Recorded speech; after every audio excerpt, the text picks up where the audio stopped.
Здравейте, бро! Поздравление за мъжкия отбор, за колега Желязков. Поздравление за прекрасни успехи.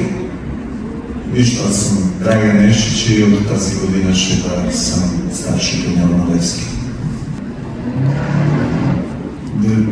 Нашата идея е абсолютно съгласен съм с вас.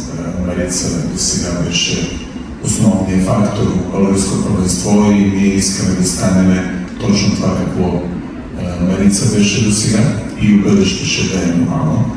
И със сигурност искаме да гоним нашите цели и титли и добри успехи, обаче преди всичко да развиваме нашите състезатели, кои като и при Ники Желязков в нашата школа успява да дава добри резултати.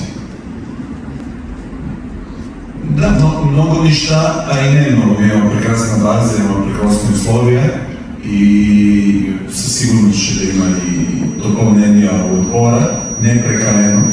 Ние искаме да заложим на момичето в нашата школа. Ще да привлечем и две чужденки.